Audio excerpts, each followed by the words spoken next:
Hello everyone, I'm Angela and welcome back to my channel. If you clicked on this video, you're probably avoiding something right now. Maybe it's your homework, a project, or that one task that's been staring at you for way too long. I'm gonna show you why your brain keeps doing this and how to fix it. So first up, why do you even procrastinate? Your brain is a little dramatic. When you look at a big task, your brain doesn't go, "Oh, nice, let's be productive." Instead, it goes, "This feels stressful, avoid immediately." There's actually a part of your brain called the amygdala, your fear center. And when something feels overwhelming, it treats it like a threat, even if the threat is just a history essay. So what do? You open TikTok or YouTube or literally anything else because those give you dopamine, a quick feel-better chemical that helps you escape the stress. And this is the important part. Procrastination isn't laziness. Psychologists describe it as an emotional regulation. You're not avoiding the task, you're avoiding the feeling of uncomfortableness. And then perfectionism joins the chat. If you're scared your work won't be good enough, your brain goes, "Okay, let's just not start." Because if you don't start, you technically can't fail, which sounds smart until you realize it just traps you in the same cycle. So how are you supposed to solve this? Step 1, the launch.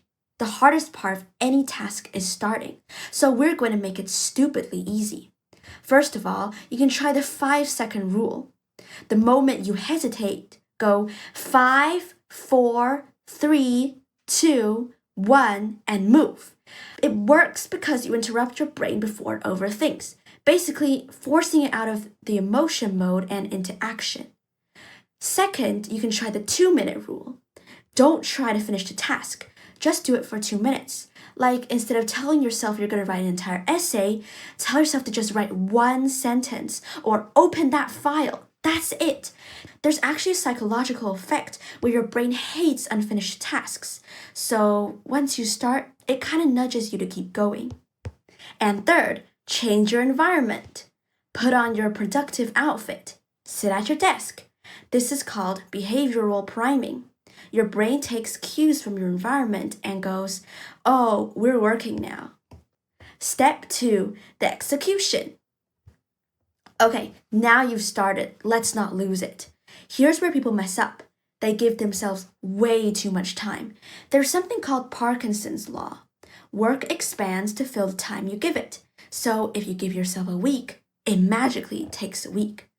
Instead, shorten your deadline, like aggressively. Set a visible timer, because that tiny bit of pressure actually helps your brain focus and stops perfectionism from taking over. If that doesn't work, make it real. This is my favorite part. Tell a friend you'll send them progress by 5 p.m. or study with other people. There's research on something called social facilitation. Basically, humans are more productive when someone else is just there. Also, do not multitask. Every time you switch tasks, you're increasing mental load and making everything feel harder than it is. So pick one thing. Just one. And please put your phone in another room, not face down, not "I won't touch it." No, gone. Because even seeing your phone can reduce your focus. And if random thoughts pop up, write them down and go back immediately. And if you still can't focus, try temptation bundling. Pair your work with something you like, music, snacks, whatever. Studies actually show this makes you way more likely to follow through. Step 3, environment and reward. Now, let's make your focus sustainable. Use the Pomodoro Method. For example, you could work for 25 minutes, then take a 5-minute break. It gives your brain a clear endpoint, so it doesn't feel endless. Next, change your identity. Stop saying, "I have to study." Instead, say, "I'm the type of person who gets things done." It sounds small, but it actually changes how consistent you are. And here's my favorite trick. Keep a win list. Every time you finish something or you conquer your procrastination, write it down. Because your brain responds really well to visible progress. And last thing, if you procrastinated today, Don't spiral. Research actually shows that self-compassion makes it easier to bounce back, while guilt just keeps you stuck.